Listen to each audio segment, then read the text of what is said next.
Hey y'all, how are you? What's a pop-up video? Scheduled to come out on the 15th. I'm ideally hoping to do one pop-up a month, or so. This one, we're gonna be talking about a thing called What If. What If is a series. I don't know if it will be a series. It might be a one-off video. We're talking about what if something changed that could have impacted a team's life. In this scenario, we're gonna be talking about two NBA players' what ifs. One of them, both are former Celtics players. One of them is this guy named Len Bias, and it's Reggie Lewis. And like I said, I don't know how long these videos are going to be. But Reggie Lewis and Len Bias are really two interesting characters. At least one of them, Reggie Lewis, played for Celtics. But it's still really sad. I'll get into it real quick. So Reggie Lewis played for the Celtics for 6 seasons as a player. He was drafted by them in 1987. So he sadly passed away at a young age. He was just 27 when he passed away. Considering Celtics were really dominant in the 80s. And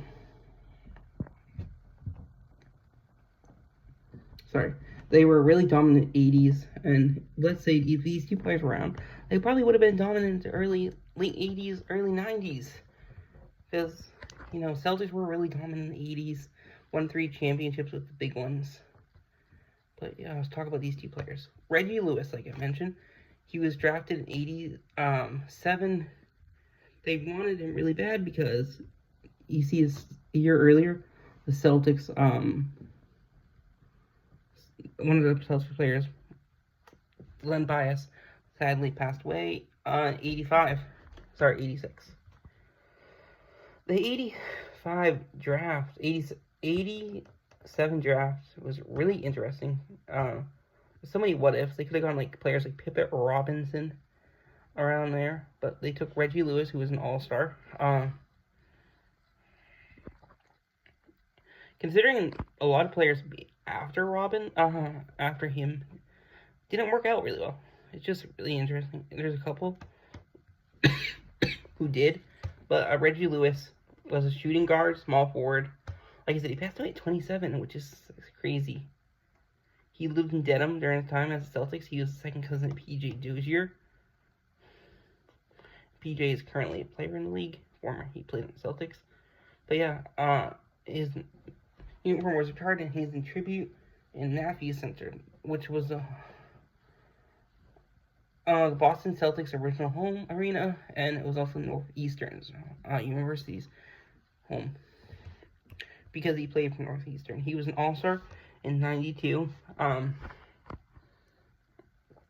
and his number's retired by Northeastern and Celtics, number 35. And, just really sad. It's always sad losing a player, but I think, what if he could have been a really more impact player, and just sad he died so young. He had cardiac arrest on a basketball court, which is really sad. 2 officers found him and tried to revive him using his mouth-to-mouth, but were unsuccessful. He's buried in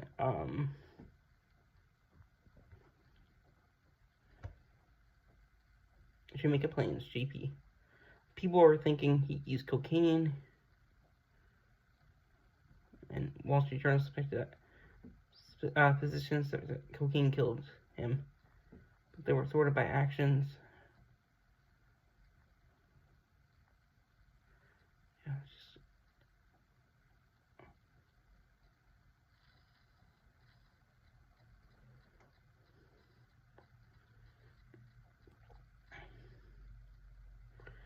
his salary remained on the Celtics for 2 years because at the time NBA didn't have a prisoner void contract if an active player died. The commissioner David Stern suggested that the remaining NBA players teams should prove an exception for Lewis' contract, but they didn't. Rules have changed so that a similar case will result in being played by league insurance.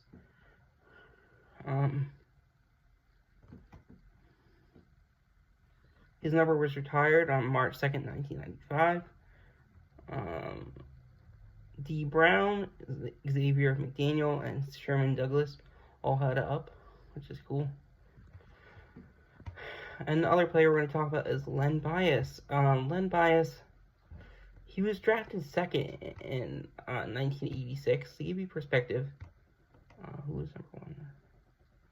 Actually, that's not even true. Number one pick.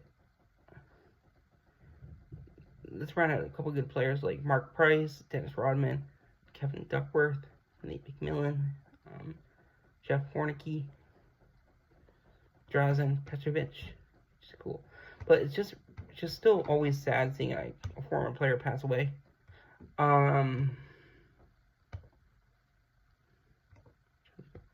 Yeah, like I said, it's just sad. I think he just died right after college. He was drafted, like I said. His number was never retired by himself because he never played for him. He was a small forward from Maryland, the Terrapins. He sadly passed away in 86, June 19th at 22 because he had cocaine and had a cardiac arrest, which is really sad. It's always sad when you see a player, especially that young, pass away.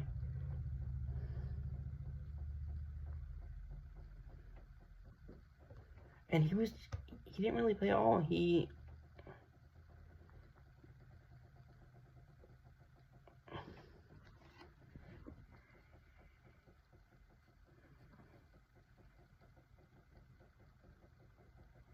died a day after the draft, which, you know, is really sad. And I think if he and Lewis were still around, the Celtics would have had an even bigger dynasty entering the 90s, in my opinion.